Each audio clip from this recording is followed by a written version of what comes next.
Welcome back, everybody. This is our 8th and final presentation in our series on the biblical roots of American civilization. The last presentation was entitled A Conflict of Visions, and we introduced this notion that the American ideology, or the ideology that was behind our founding, had been gaining influence around the world for the cause of individual liberty during the 19th century. But this provoked a reaction, and this reaction is what has been referred to by Thomas Sowell as the unconstrained vision. By unconstrained, it means the role of government in realizing this vision is unconstrained. And the unconstrained vision, as I was mentioning before, is a vision of a socially engineered utopia that would allow people to, the leaders of a government, to seize the reins of power and manipulate the social and economic conditions in order to create a utopian society. Now, this vision leads to necessarily a collectivist approach to organizing human society. And as we talked about before, a lot of the people who were driving this vision saw the individualism inherent in the American idea of individual liberty as a threat to the harmony of the collective and the public good. So, like I said, the vision that they were offering as an opposing vision, the unconstrained vision, leads necessarily to collectivism, which in turn leads to totalitarianism as a logical conclusion. And totalitarianism, the word totalitarianism means a system of thought or a system of organizing that encompasses the totality of human behavior. And that's where the word totalitarianism comes from. If you are going to shape society and socially engineer society and create the socially engineered individuals who will fit into this harmonious society, then that social engineering scheme has to touch on every aspect of human behavior, or the totality of human behavior. Hence the term totalitarianism. So it may not start out intending to end up that way, but inevitably it will end up in a totalitarian approach to organizing human society. Now I want to there's a quote that you have in your handouts. This is by Mussolini, and he said, "For if the 19th century was a century of individualism, it may be expected that this century," this is the 20th century he's talking about, "will be the century of collectivism and hence the century of the state." Now, when he says the 19th century was a century of individualism, he is acknowledging what we were talking about earlier, that the 19th century saw the spread of the vision of individual liberty as presented in the American Revolution, and it started to spread overseas during the 19th century. So this is acknowledged even by the opponents of this vision. The 19th century was the century of individualism, but the 20th century is going to be the century of the collective, and it certainly has been that way. In 1944, Friedrich Hayek wrote a classic that is well revered among those who hold individual liberty in high esteem. It's called The Road to Serfdom. The Road to Serfdom. And Hayek was saying that the road to serfdom is paved with collectivism.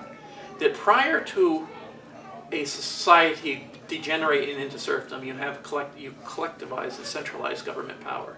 And he was talking about the rise of the Nazis in Germany and the rise of Hitler. And before the rise of the Nazis in Germany, you had the Weimar Republic.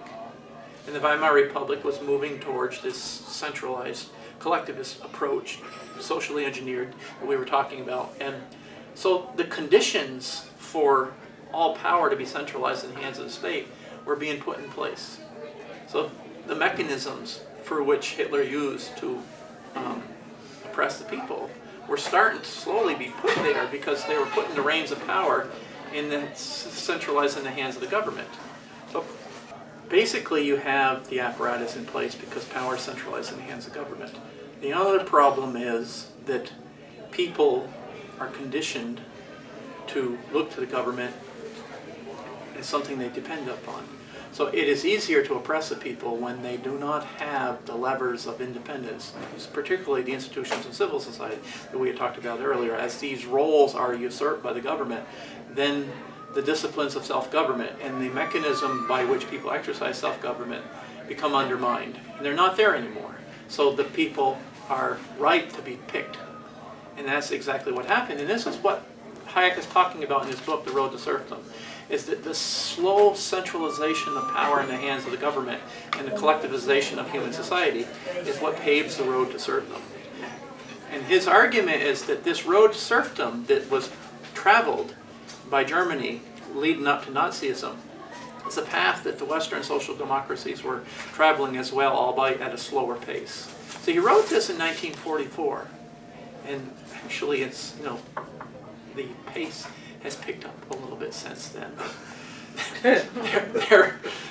This is the problem that we face. Now, there's the collectivism and totalitarianism have been, as Mussolini noted, the dominant theme of the 20th century in many ways. You've had major wars that were involved totalitarian powers, and I want to talk about a gentleman and his ideas. He's a sociologist. His name is R.J. Runnell, and he wrote a book. But first I want to talk about his website. There's a website that he created. It's called Democratic Peace, and he had done a lot of study of wars and what leads to war and who was involved with it. And statistical analysis of the kind of nations that go to war and are involved in war, and he came to the conclusion statistically that it is far more likely that a totalitarian entity is going to initiate a war and be involved with a war.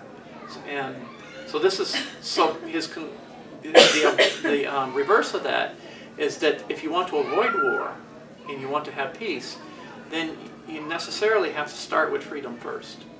And it's not only political freedom, you know, the freedom of representation, Republican representative government, but economic freedom too, because you need the institutions of civil society, of private sector, the mechanism through which people can engage in self-government so that they don't, so, you know, if you centralize power, then the tendency is for competition for power, and that's what leads to war.